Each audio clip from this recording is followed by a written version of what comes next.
Today on the Cooligans, we are joined by Herculez Gomez of ESPN and ESPN Deportes. We're talking everything when it comes to soccer in the United States and soccer in Mexico. That's right, dude. He pretty much talks about it all. He talks about his World Cups. He talks about some crazy stories. And also, what's a secret double contract? We're about to find out that and more amazing stories today on the Cooligans!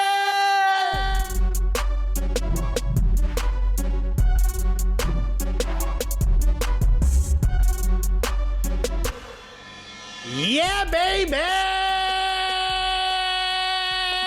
Yes. Okay, yes. Oh, reason to be excited. I'm rubbing my hands together because I'm excited about this one. Like that meme with a dude in the yellow blazer looking past the tree. No worries. So we're excited about today's show. Hello, everybody. We are the Cooligans. My name is Christian Polanco. I'm Alexis Guerreros. All right, we are the Cooligans. We are your favorite stand-up comedians that host the funniest soccer show that you have ever seen on television. That's right, but it's not just that. It's also the gulliest. All right? Correct. And it is very much next. Our guest today is the embodiment of that because this man is possibly the gulliest. Okay, we'll get to it in a moment. But we, as far as just an incredible career in just in soccer, in football, in football, it doesn't matter. En balompié. En balompié. He's been everywhere, and you see him now on ESPN, on ESPN FC, Ahora o Nunca, everywhere.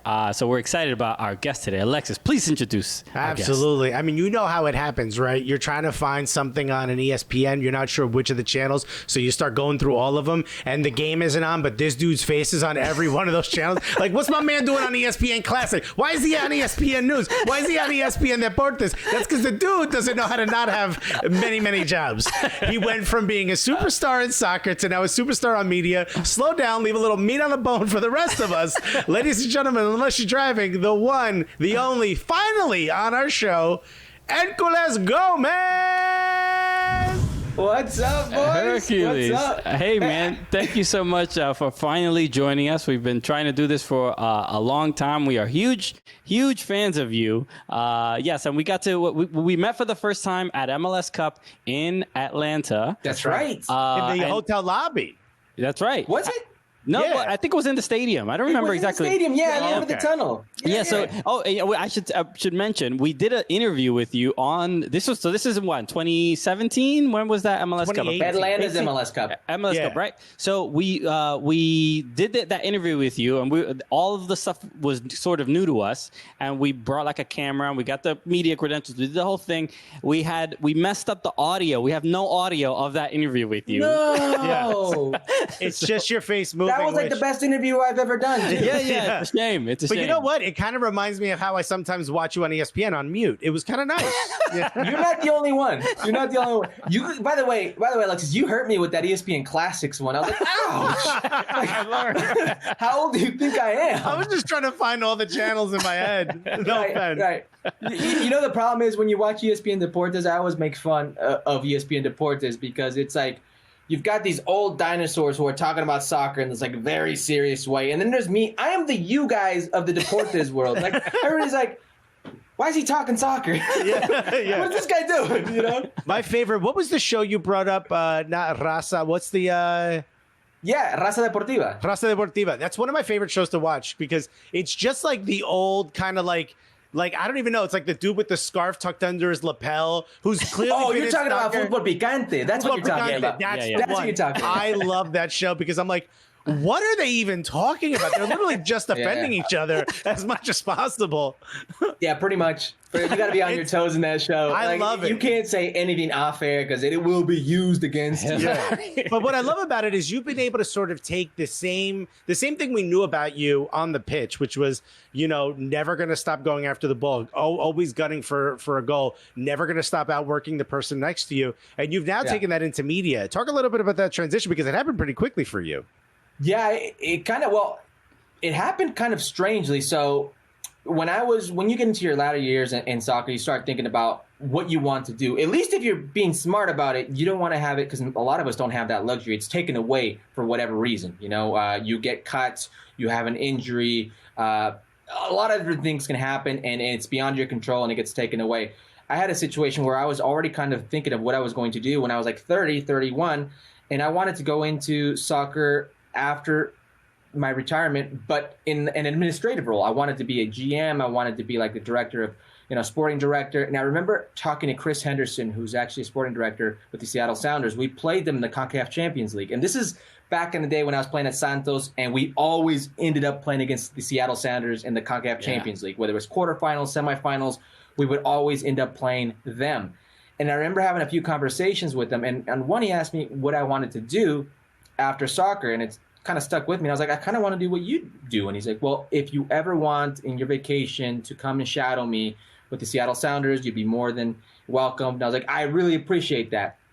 So this is in the back of my mind. This is what I want to do. And now I'm in Toronto. I'm playing with Toronto FC, and Toronto makes it to the playoffs for the first time ever in its history. Shout out to the goal I scored to get us there. Yeah, first time in its history, and we ended up losing to Montreal. It was like a Wednesday game. It was like one of those playing games back then. So the playoffs, it's technically playoffs, but it's not. You know what I mean? Like a wild card or something. Right. Yeah. It's exactly what it was. It was a wild card game. So that weekend, there was a bunch of games slated to happen, and MLS kind of hit me up and they're like, hey, do you want to come down to New York? We'll put you up. We'll give you I think it was a little bit of cash. Wasn't anything crazy. But we'll put you up in a hotel. You ain't got nothing to do. Come on. I know. It's pretty much what they said. Yeah. Hey, we know that you're not doing anything this weekend because Montreal took care of that. Yeah, bro, we watched. I don't know if you know this. Right. We watched. So I looked at my wife and I was like, what do you think? She's like, I've never been to New York. Let's go. It's a short little flight from Toronto. We did it. I ended up working it. It was a lot of fun. It was different. But because of that, Fox took notice, a producer named Shaw Brown. He's a legend in American soccer. Yeah. And he gives me a shout while I'm on vacation in Torreon, which is where my wife is from, where I met her when I was playing with Santos. And this is in the off season now, I think January. When's the next time you're going to be in Los Angeles? Well, funny enough, I was going to be there like in 2-3 weeks. I want you to meet with David Neal. And I'm like, okay, no idea who David Neal is. He's a Fox exec, and I'm like, all right, what is this? And he's like, I just want you to meet with David Neal. I want you to get to know him, blah, blah, blah, blah. I meet with David Neal after like 10 minutes of talking to me. He goes, I like you. And he looks over to a calendar and he goes, what are you doing in the month of July? I'm like, working, playing soccer. And he's like, oh, I wanted you to come work Copa America. And I'm like, I'm sorry. I'm flattered, but I can't. And he goes, why not? I was like, because I'm a soccer player. Yeah. And he goes, well, you guys got a 10-day layoff. Would you like to come to LA and work it? I said, sure. And that's pretty much how it started, man.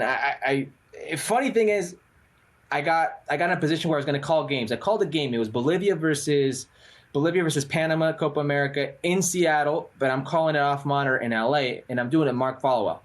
And I do this game, and I'm nervous. I've never called a game. I don't know what I'm talking about. You can hear your own voice at times. And I'm like, what am I doing? I thought I did okay. Nothing to say like, what a great game, but like passable. That's what I thought I did, passable. Didn't get fired during the game, so clearly this is good. Well, I'm getting there. Boy.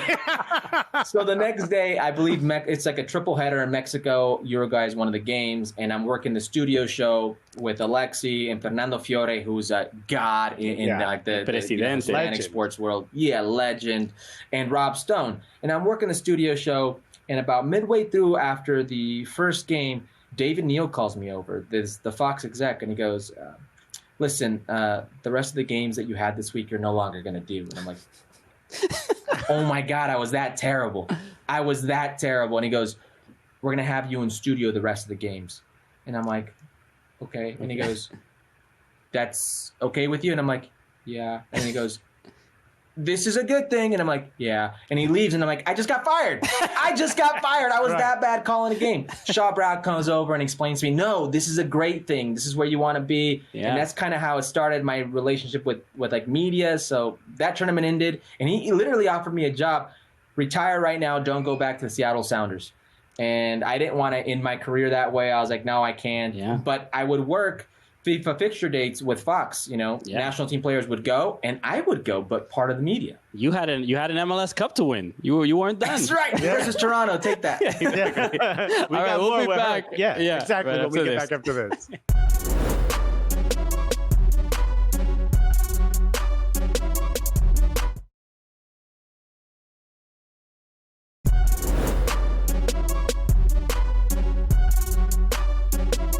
and we are back. Cooligans Living Room MC with just I'm so happy that this guest is finally here, Herc Gomez. It's absolutely amazing. Now, Herc, one of the things I absolutely love about you is that it doesn't take a lot for you to, and this is why we kept calling you Gully. It doesn't really take a lot for you to speak your mind. No. And, as we sort of, as we're sort of advancing in this sort of media world, right? And we're getting to a point now where the people that we used to, sort of poke fun at and talk pretty wildly about, they now have our cell phone numbers. You know what I mean? We're getting to this point where we're now sort of meeting some of the people we've spoken about. And I'm not necessarily saying that it's harder for us to say what we want, but there is, voices in our head saying, maybe you should bite your tongue in this moment. But you seem to not have that person in your head. That guy went out for tacos a while ago and never came back. A lot like my dad. Just never showed up. Doesn't even respond to birthdays. Why? Do you think it helps? Do you think it hurts? Do you think that this sort of is your calling card, or is this something that you try to shy away from? You just try to be honest, and sometimes people get hurt. What gives you the sort of gulliness, as we like to say, to completely speak your mind at all times? I'm dumb. No. If I'm being honest, if you think about it, like at first when you start talking, you think, who's paying attention? Not enough people are paying attention to me. It's just going to go by. Yeah. But then they start paying attention, and you're like, well, what are they really going to do? It's my job. But then it gets more difficult because, like you said, I'm newly removed out of what is the soccer circuit. I just retired 3 years ago. So a lot of my ex-colleagues or teammates are guys that I have to speak about. And then I started venturing out because I do Ahora o Nunca now on ESPN Deportes, which you guys can see weekly, 4 p.m., 4:30 p.m. Pacific time. I love the graphic. Yeah. The CGI from Fubo is incredible. Exactly. By the way, I pay you guys a salary now, being that you're that I'm a Fubo subscriber. So amazing. But here's the thing: I started doing this show, and now I have to talk about other sports, and now it's like, well, at first I was talking about soccer, and what are they going to do? What are they going to do? Now I talk about boxing and UFC as well, and these guys kind of can single me out. Some of these guys now follow me in social media. Now I'm a little nervous. Now I'm a little scared because all these guys are a bit off, and I'm like, I don't really want to, step on toes, but it comes with the territory. I learned a long time ago, if you're not authentic in my line of work, if you're not authentic, the audience recognizes it. And so does the subject matter. Some of these guys are going to call you out. They're going to call you out big time. So you need to be, I guess, diligent about what you say, but you also need to be able to back it up. And as long as you're fair, like I'm never going to make it personal. I'm never going to take it to that level. And as long as you're fair, it's really on them if they take offense to it. But it can get tricky at times because I'll tell you what, I remember one time I was part of a segment with ESPN FC, and the guys at ESPN FC, they like to joke around, and when it comes to like a gaffe or any type of blunder on the soccer side, they'll have a laugh at the expense of whoever did it. Yeah. And I remember MLS specifically, if it happens in MLS. Exactly, MLS specifically. And the here name of the show is right? Euro Snobs? No, it's still ESPN FC. Okay, cool. I used to think that as well, but these guys are quality people. They're comedy. Right. It just so happens there may be a gaffe or two where they make fun of what's going on at MLS's expense, right? So I go on there and I'm like MLS, Liga MX, US, Mexico kind of poster boy, if you will. So when it happens, they'll have a laugh, and I don't necessarily join in the laugh unless it's something like a bonehead play and there's nothing else you can do but laugh, right? I remember, I forget who played the ball back to Tim Howard, and Tim Howard kind of dove like in a flying, header kind of way for it. Because his own teammate passed it back, he couldn't use his hand, and he missed the ball, and they ended up scoring a goal. And the guys had a laugh about it, and I don't recall laughing about it, but by association, I was guilty, I guess you could say, right? Yeah. I run into Tim Howard when we were going to do Costa Rica versus U.S. in New Harrison, New Jersey, and I'm part of the studio show for ESPN, and I just remember Tim Howard go, "What do I do, Herc? What do I do? Can't use my hands. I go for it. Missed it. What do I do?" I was just kind of like, "What are you talking about?" It caught me off guard, but I was like, "Oh, okay." Yeah. So you do realize, players pay attention, athletes pay attention, the subject matter pays attention. So like you said, it gets recorded in the back of your mind. Yeah. You got to stay on your toes for those moments. Exactly. One thing I've always been curious about is, and I've never asked him either, but you have a very fascinating relationship with Sebi Salazar of ESPN FC, because every time you two are on camera together, It's like you shared bunk beds at a camp or something. There's a rivalry. It's like stepbrother level. And I'll defend you to this degree where I watch Sebi sometimes and I'm like, all right, he's here to purposefully antagonize Herc. Only me. Only you. He only does it with you.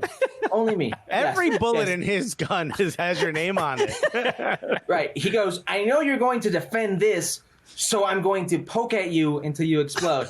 My wife and his wife actually make fun of us. Now, Sebi's a good friend of mine. I enjoy working with him. He gets the game. He gets this very well, but he gets it in a different way. People think like there are certain personalities in our world that aren't authentic, that they just play a certain role, the contrarian, they're sitting on the fence. No, Sebi will take a stance to a fault. Oftentimes you're like, dude, remove yourself from the situation and take a look at what's happening. He doesn't care. Wayne Rooney. Remember the Wayne Rooney? Oh boy. He won't let it go. And you're like, how could you not say that was a success? And he's like, show me the ticket sales. Show me this and that. I love it. Always moving the goalposts. Right, exactly. He'll move the goalposts. But Sebi is as smart as they come. He's as loyal as they come. And he's got this. Sebi has a moral compass in him that does not allow him to feel a different way. If he feels this way, there is no gray area. It's black and white, and he will take you to town for it. When it comes to me, I think Sebi wants to infuse this deporte style of commentary or of analysis that we oftentimes, you spoke about Alexis, you've seen it, Christian, oftentimes it's at your throat. It's like Thanksgiving dinner at the Gomez household where why are you yelling? And people are just like, no, that's the way they talk. It's that type. He wants it so bad in this Anglo world infused football or soccer, if you will. I love it. It reminds me of like the British House of Commons. Like if you say something and the group doesn't agree, in America, they're like, let him speak, and then I'll say my word. In the British House of Commons, everyone's like, oh, in the background. Well, that's all deportes in Latin America. You say something that's even slightly wrong, they might shut your mic off. They might throw the mic out the window. And they'll jump on you. Yeah. They'll jump on you. Like, no, we go at it a lot. One of the funniest experience, or I should say it wasn't funny, it was a great experience, was covering the World Cup for the Mexican national team in Russia in 2018. Sebi and I went for ESPN, and we covered it in English. So we were following around L3, covering the analysis in English for ESPN, and I do side work in Spanish for Deportes, and it was one of the most rewarding things I've ever done. I got to experience a World Cup as a fan, because you're an analyst, but you're getting the fan experience. You're around fans, you're around the teams, you're in this outside looking in type of world, where I didn't get to experience that when I played in the World Cup. When I played in the World Cup, it's like, ask me what South Africa's like. I'll tell you what the safari park was like, and I will tell you what the hotel lodge was like. That's about it. That's about it. I can't tell you anything else. Being there was so different, so crazy, and all my greatest stories revolve around Sebi losing his mind. Sebi would lose his wallet 3 times a day. He would get in a fight with the Russian guys at least 4 times a day. They all look like they're all like Mortal Kombat or MMA experts. Yeah. I'm telling you, they would easily beat up Sebi any day of the week, and Sebi would pick fights with these guys. I guess he would get so annoyed, and these guys had like zero patience for Sebi, and they would be at odds all the time. If and Sebi ever went drinking, it's a problem. Both of us ain't coming home. Oh my goodness, you'd have him in a beer. The guy's a lightweight. But I just meant we'd start problems with other people. This is true. We actually got, and you mentioned Mexico, and I got a question about that, but we'll do that right after this.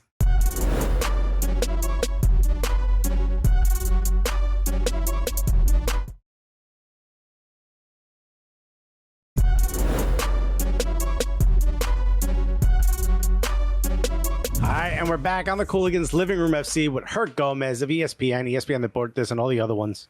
The whole thing. Disney Plus, you know them. Hulu. Ahora nunca. Go ahead and check it out. One of the questions that I have is, look, we talked a little bit about how your willingness to just sort of speak your mind, as long as it's fair. A lot has happened since we last saw each other. In particular, it seems as though a bit of a tide has turned when it comes to American soccer, which you played for the men's national team, but you also have a strong connection to Mexico. And it seems like some players have started to either choose Mexico or flirt with the idea of playing for Mexico more. What do you think?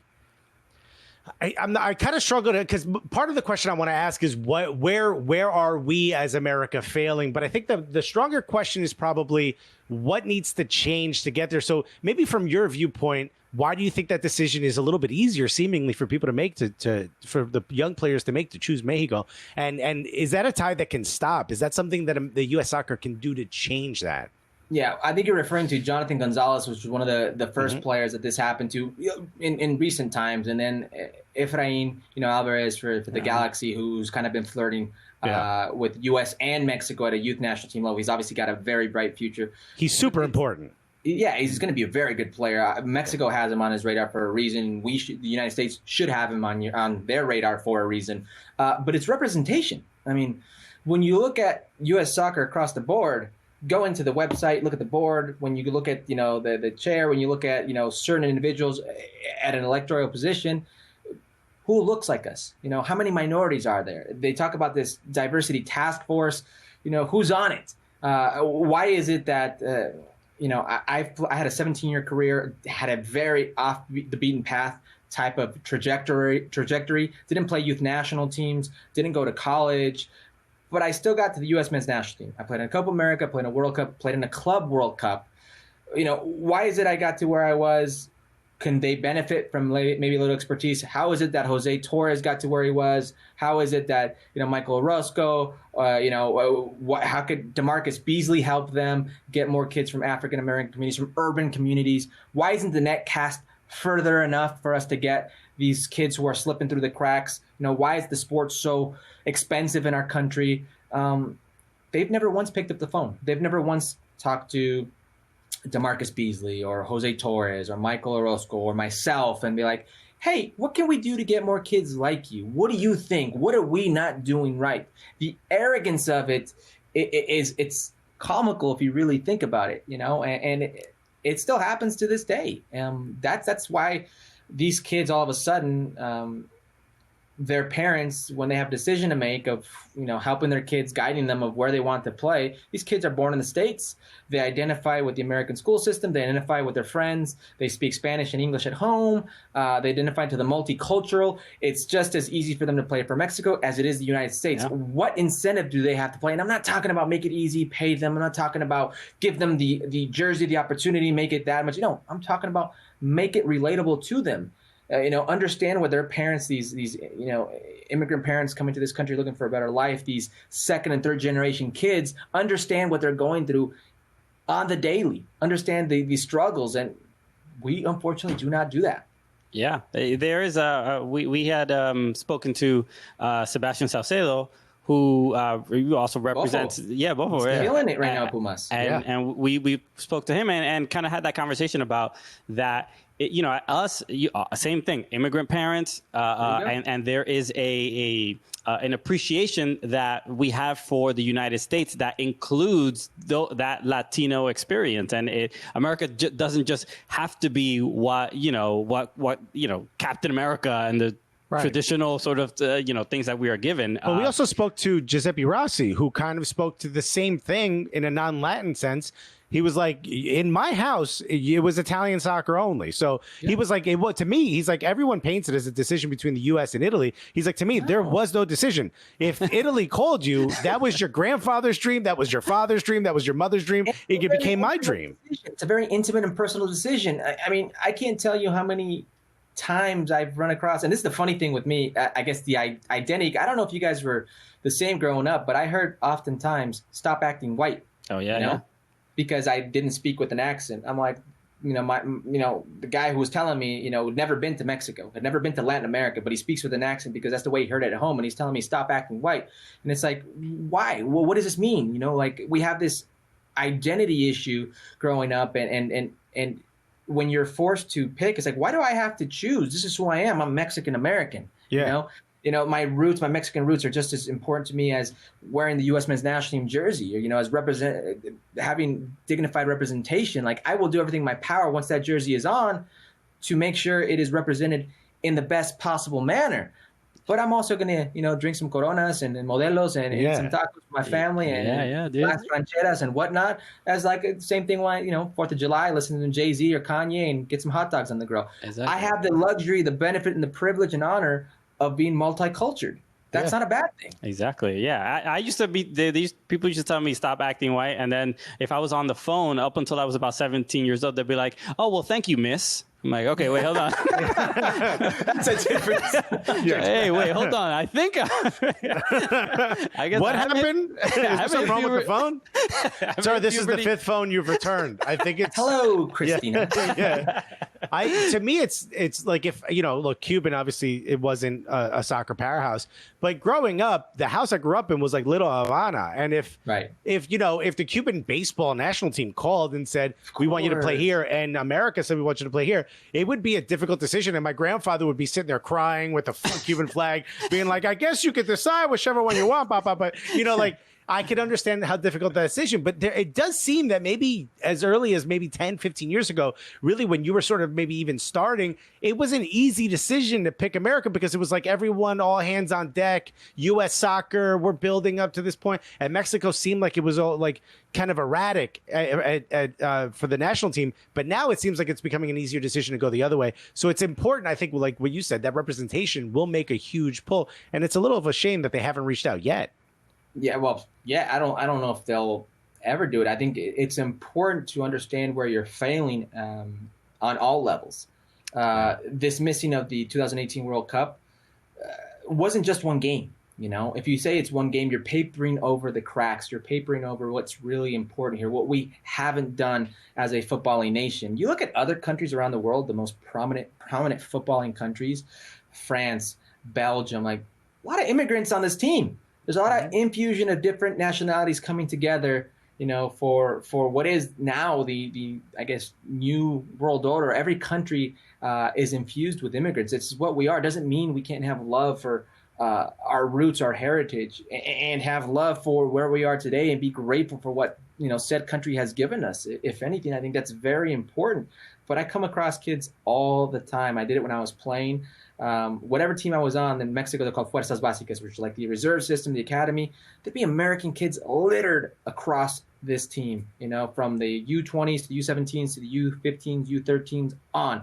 And they would all write me. They'd all come up to me after training. They all wanted to know about my decision. They all wanted to know, how I did it, what they can do, if I could offer any type of guidance. And it's always a personal choice because my easy call may not be your easy call, and it's really that simple. Yeah. Wow. All right. We'll be back with more Herculez Gomez right after this.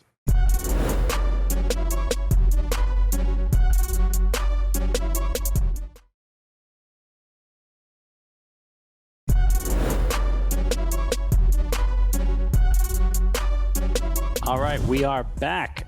Living Room FC. We're here with Herculez Gomez of ESPN. Okay, Herc, we have to talk about the 2010 World Cup because it's obviously for me as a fan, one of the just those defining moments of like how I got into this sport. You were there. What was I'm not even going to ask about anything specifically because I'm just like, what was the experience like in South Africa? I just like my memories of it are just hearing the vuvuzela. I don't even remember the commentary. I still got that constant buzzing in my every time I think about it. But yeah, a great, just a wonderful tournament and very entertaining, obviously for the U.S. men's national team. Yeah, I guess for me it's different, right? Because I really wasn't supposed to be there. I had played 0 minutes leading up to what was that World Cup. The World Cup qualifying campaign, I wasn't invited to one camp, didn't play one game, didn't play 1 minute. Charlie Davies had that unfortunate car accident, and then there was like, well, we're going to try forwards out, right? I literally had to win a goal-scoring title in a different country to get invited to the 30-man camp. And getting to Puebla is a story in itself. It should have never happened. And it's like, it did happen. I'm making terrible money. It's a 6-month contract. Coach on the first day tells me, I didn't bring you here to play. I brought you here to train hard and make sure the guys feel a little pressure.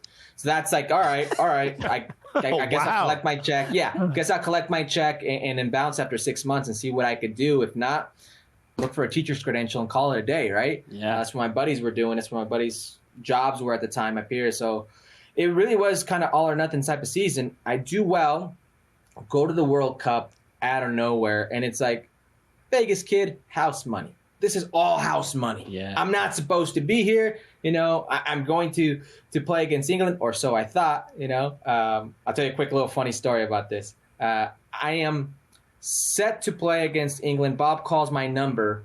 There's 5 minutes left before the game ends. We're tied 1-1. Clint Dempsey goal, kind of iffy goal, but it went in. Yeah. Give my boy a shout. It went in. Is that the one that the keeper stops and it just Yes. trickles past his hand? It trickles down. Yeah. Green was the goalkeeper. Yeah. We're picking up a great result. Bob's making a sub, and he's like, listen, he's pretty much telling me, I need you to be diligent, help us defend, and if you get a chance, you know, go forward, try to do something. But priority first. Let's pick up this point. No problem. Give the card to the fourth official, and before I know it, 5 minutes, 4 minutes, 3 minutes, 2 minutes. The ball doesn't go out of bounds. It's not going out of bounds, and I'm freaking out. All I want to do is get on the field and say I played in a World Cup. That's all I want to do. Yeah. 1 minute, I played in a World Cup. Gonna go to the sub. Clint Dempsey's walking out, and I'm telling Clint to slow roll it, right? We want to make time. So I'm doing what a good teammate does. I'm like, slow roll it, but inside I'm like, hurry up. Yeah. He's about 10 feet away from me, and then I hear, I don't get on the field. I'm like, oh, man. Hanover, Stevie Sharundalo, who was the mayor of Hanover, comes up to me and he's like, oh man, the same thing happened to me in my first World Cup, but yeah. And I'm like, what happened? And he goes, nah, don't worry about it. I'm like, Stevie, what happened? He goes, I'll tell you later. I'm like, Stevie, what the tell me? Yeah. He goes, all right. So the next day, the guys who didn't train much or didn't play at all, we had to train, or didn't play much, didn't train at all, we had to train. And I ended up tearing my meniscus, and I was out of the tournament. Like, Steve, why would you say that? Yeah. Well, one, that's not going to happen to you. Yeah. So fast forward to the next game. We're down 0-2. We're down 2 goals against Slovenia. I come on at halftime. We had a great comeback. Modou scored a goal, which was legitimate, should have counted. 2-2, become the first team in the World Cup not to lose a 2-0 deficit. And the first player to come up to me was Stevie. And he looks at me and he goes, I told you that wasn't going to happen. Yeah, thanks now. The 2010 World Cup was the game against Ghana, right? And it's always Ghana, Chris. It's always Ghana. Yeah. It's just inextricably linked. But the penalty call, right? This was I had just seen Jimmy Conrad talking about this, and it just again it kicked that was memory. The 2006 World Cup. Oh, no, 2006, not 2010. But see, again, always get. And I think it was Gooch. I talked to Gooch about that, and it was a soft penalty for sure. We had a penalty that game for us that Landon buried. But it's one of those games, man, and it's always Ghana. I remember I got on extra time, and sometimes where you're in a game, you'll hear athletes when they're talking about their moment or that zone where it's like frame by frame they see things happening, right? I remember being in the game and we're down a goal and there's a cross, and I remember seeing the play develop, and I'm naked in the back. I'm at the back door. I'm naked, like there's nobody on me. Yeah. And I could already visualize myself tapping it in, and it's a goal. It's my World Cup goal, right? And at the last minute in this frame, you see a Ghanaian defender head out, and he gently touches the ball, which changes its trajectory and goes right by me. And I just remember thinking, like, no, like I saw it so clearly. That was my moment in the sun, if you will. And it was over before I knew it. God, those moments will just, it's so funny because you try to explain it to someone because there's fans that are like, he's so trash, you couldn't hit a header. And you're like, no, you didn't see it change. It's like the ball taking a weird bounce before you kick it. And you're like, it just changes. The trajectory could be so different. And it was one of those games too. It was, man. I believe that was the game where Ricardo Clark started as well. And Bob ended up forcing a sub he gave up a very a bad play that led to a goal, and Bob had to sub him, and you could see like the pain and anguish in Ricardo's eyes, and even Bob. Like I remember how Bob looked. He felt so bad that he had to sub Ricardo because they've got like a special bond. He's known him since his Metro days, right? It was like that was one of the best teams I've ever been on. Just collectively, the amount of time we spent together. And listen, I came in not being part of that group, and I felt welcomed. I thought it was going to be this weird kind of feeling. I played 0 minutes. but I felt welcome. It was just a funny team. You guys remember Marcus Hanneman? Of course, yeah. I remember the send-off banquet when we picked the 23 to go to the World Cup. And I'm sitting there, young guy, keep my head down, don't make too much noise, kind of don't feel part of the team yet, and there's a little video running on screen of how they got there. And I'm like, all right, going to watch all the goals and plays of how this team got there, and I'm going to be in 0 of them. Right? So I'm kind of like, whatever. I remember Marcus Hanneman's in my table, and all of a sudden Martin goes, who the f*** is that? And he's looking up, and he's like, the guy with the Rastas. And then they go, that's Kyle Beckerman. He's like, who's Kyle Beckerman? He had no idea. Hilarious. 21 years in the league now, too. Isn't that crazy? Dude, wow, dude. Thinking, that's my There's guy. so much we could talk about. We got more with Herc when we get back after this.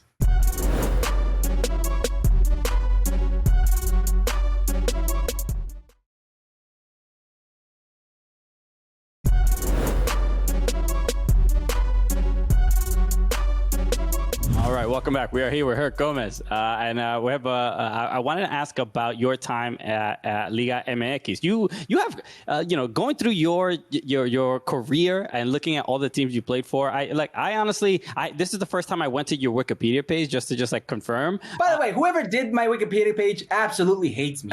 Hates me with like a passion. It's like people are like, "Damn, dude, how are you relevant? Yeah. Why do you have a job?" I'm looking at the author says Sebastian Salazar. Yeah, I was going to say, so we know it's Stevie Salazar, yeah.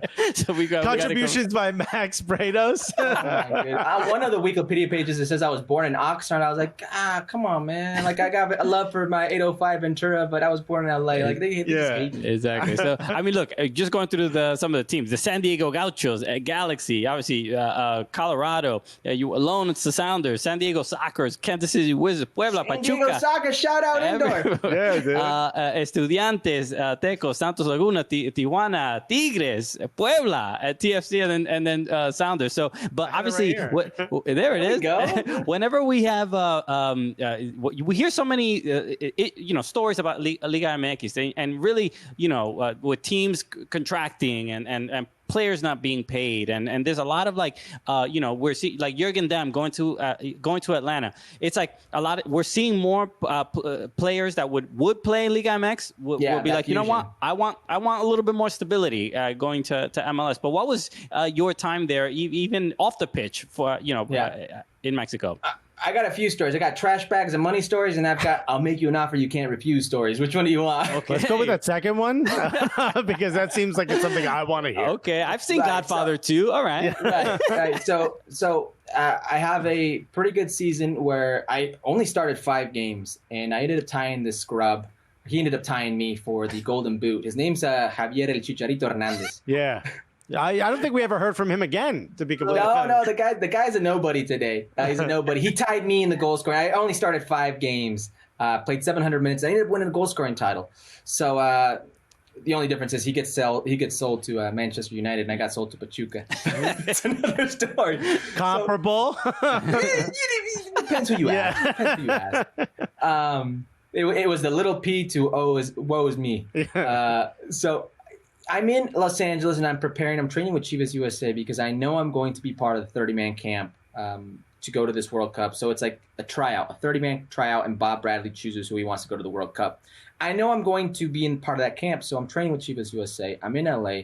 I have a Mexican phone from my time in Mexico, fresh. I've been there for 5 months. It starts ringing. I answer. It's this unknown number, and he goes, "Hola, mi nombre es José Antonio García." He's, José Antonio García, and he's like, "I'm the owner of Atlas." Or I'm sorry, Atlante. I don't know why I say Atlas. That would be terrible. Owner of Atlante, which at that time was a team based in Cancun. Not a big team, but definitely a known team. One of these teams with a lot of history. And he goes, "I would like to invite you to dinner." And I was like, "I'm a free agent. Wouldn't hurt to see what's going on at dinner." Mr. Chow's in Beverly Hills, 7 o'clock. Big money. Okay. So I'm like, all right, get there. He's with his wife. They couldn't have been more pleasant. Would you like some wine? Waiter, garçon, some wine. I'm like, no, I don't drink. Thank you. I do drink now. And pretty much after like 10, 15 minutes, he just goes, "Listen, here." And he slides over a manila envelope. And I'm like, huh? And I opened the manila envelope, and I'm like, it's more money than I've ever seen in my life. Combine all my Major League Soccer seasons together, and it doesn't come up to this amount. And we're talking gross Major League Soccer to net. Liga MX. And I'm like, and he goes, sign it. And he goes, my dream is you and Johan Fano, which is a Peruvian guy who played in the Bundesliga for many years, up top together. And I was like, it took everything in me not to sign. I was like, I can't sign this. I'm sorry, I can't sign this. And he goes, why not? I was like, my agent, he's not here. I can't. He's like, get your agent, bring him down here now. And I lied to him. I was like, oh, he's out of town. In the back of my mind, I'm thinking, if Atlante, no disrespect to Atlante, if they're offering me this kind of money, what are the bigger teams offering me? You know, what happens if I have a good World Cup? What happens if something, whatever. Yeah. It took everything in me not to accept that term. And kind of think big picture. Bro, you know the waiter was like trying to sign that document himself. He was like, out of here, dude. I got this. But his wife was like not phased. It was like par for the course for her. She was just like in her own world, doing her own thing. I'm like, this guy's like making me a proposal right now that I should not be refusing. And she's like, whatever. Yeah. Did you end up getting more? Yes. Okay. Wow, dude. Good for you. Okay, good. That year, 2010, I was fortunate enough that I won the goal scoring title, played in the World Cup, and played in the Club World Cup with Pachuca. It was my craziest year as a human on this earth that I could ever even begin to tell you, and it changed like my life like forever. I went from my first contract with Major League Soccer, I was making $860 a month gross to live in California. When I won the gross MVP, is right. Yeah, exactly. When I won the MVP with the LA Galaxy in 2005 of a team that won the double, I was a senior developmental, and I was making, I believe, $1,200 a month to live in Los Angeles, and I was our team MVP. So to get that, to start that type of way, it opened my eyes. It was like, wow, this is what it's all about. And then I was my own agent in Mexico after that. It opens your eyes to a lot of things, some shady things like trash bags and money deals, like knowing exactly how they operate, like this whole behind the curtains exposed world that is just coming to light today. Yeah, there's all the rumors of the double contracts, right? Like, here's the one the government sees, but here's the one me and you see, Papa. You're like, There's a funny story about that. I believe hold on. Let's get to a break, and we'll go right back. We'll be right back after this. Please come back.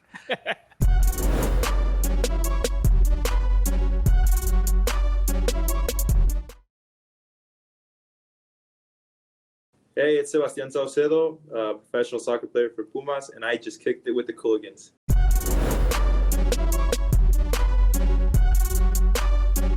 That's right, baby. We're back. Cooligans FC, Cooligans Living Room FC, and we're here with Herc Gomez. And right before break, right, everyone got all tense, right? Because there's an amazing story about to come about double contracts. So, Herc, you were talking a little bit about double contracts. I've kind of heard a little bit about this. The rumors have come out, but no one knows. Like, players are getting paid in gems, and there's all these amazing rumors about Liga MX. It makes it seem like a TV novela, like someone's like, Maria, no. But what exactly, you kind of know what a double contract is, right? Like, there's a secret contract and a real one. I know exactly what it is. So let's say there's $10, right? This team wants to offer you a contract, Alexis, and they're going to say, okay, your overall value we're going to pay you monthly is going to be $10, but we're going to register only $20 of those dollars with the federation because we only want to pay taxes on those $20. The other $80 will be the other $8 will be a civil contract, and we'll pay it through there. So we don't pay taxes on those $8. What ends up happening is oftentimes that when players get into this, because it's illegal in FIFA, is if they have a pay dispute, well, the club's only responsible for what the federation says or has on file, or it's registered, the $20. Yeah. So now you lose your money. So there actually was a case, I won't reveal the coach's name or the club he played for in Mexico, but he was going through a divorce and he didn't want for his full amount to be registered, so alimony goes to his ex-wife. So he goes, only say I make this. Give me a double contract. They said, no problem. The relationship, and this is a really famous story, relationship lasted like 5 weeks. And it was really sour, really bitter breakup between the coach and what was this club. He goes off and he tries suing him for the money's owed, like a full contract. Yeah. Like, no, I want my 3 years guaranteed, this and that. The club said, no problem. Here you go. This is what you make. Here's your 20%. Oh. His wife is sitting on the coaching team. This is why you should never get yourself in that position. It's difficult because some of these players feel, kind of forced or backdoored into these situations. It's it's some shady stuff, man. Okay. All right. It's like exciting, but I'm just happy MLS doesn't do these things for the players' sake. Yeah. I know MLS is like, we're not going to pay you. Yeah. But you know we're not going to pay you. But the government's going to know we don't pay you, and on paper we're not going to pay you. So yeah. Okay, so that's all on the up and up. All right. So we have a couple questions from Gully Squad, some of our fans, and so I wanted to get this one from Valeria Tapia. She's a E3 supporter. She's awesome. She asked, if you could play for one team right now, pre-COVID conditions, which one would it be? In Mexico.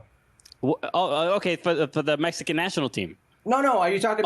Just in general. Any team, any club. Oh man, that's a tough one. It's between three teams because I enjoyed my time so much in Seattle, and in Tigres, and in Santos. Like those were the three teams where I just like really enjoyed my time. Like the fan experience is different.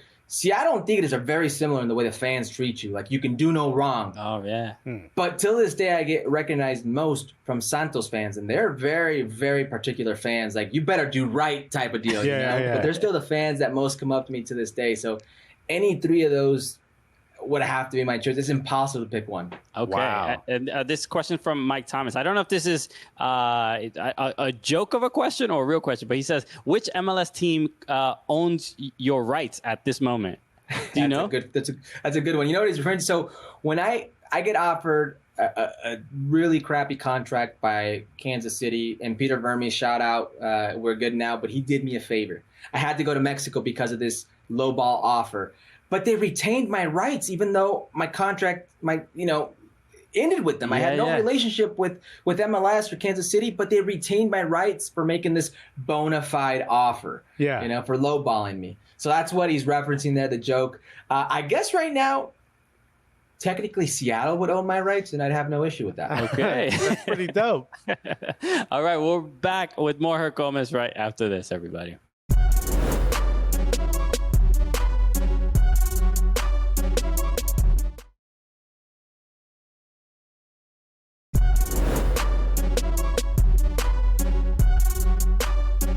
All right, welcome back. Another episode in the books with the legendary Herculez Gomez. Thank you so much for joining us, man. We got to get you back on because, again, there's too many stories, too many fun things to talk about. But Herc, before we sign off, is there anything you want to let people know? Anything they should check out?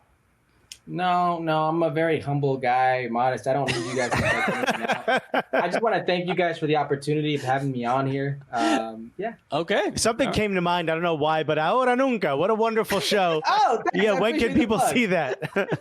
They could see it every day, Monday through Friday, on ESPN Deportes, 4:30 Pacific time, 7:30 Eastern. And you can also check us out on YouTube. Our YouTube channel keeps on growing. Myself and Mauricio Pedrosa. We just had, you know who Durinho Gilbert Burns is, UFC? Just interviewed him today. You guys can check that out hopefully soon. Okay. Awesome. Yeah. Make sure to do that. So Herc, thank you again for joining us. Everybody, make sure you follow Herc on social media. Follow at Fubo Sports, at Soccer Cooligans on all social media platforms. Also subscribe to the YouTube channel for Fubo Sports for full episodes of the show. So yes, we appreciate everybody for tuning in. So let's end the show the way we normally do. So for Herculez Gomez, my name is Christian Polanco. I'm Alexis Guerreros. And together, what are we? The Cooligans!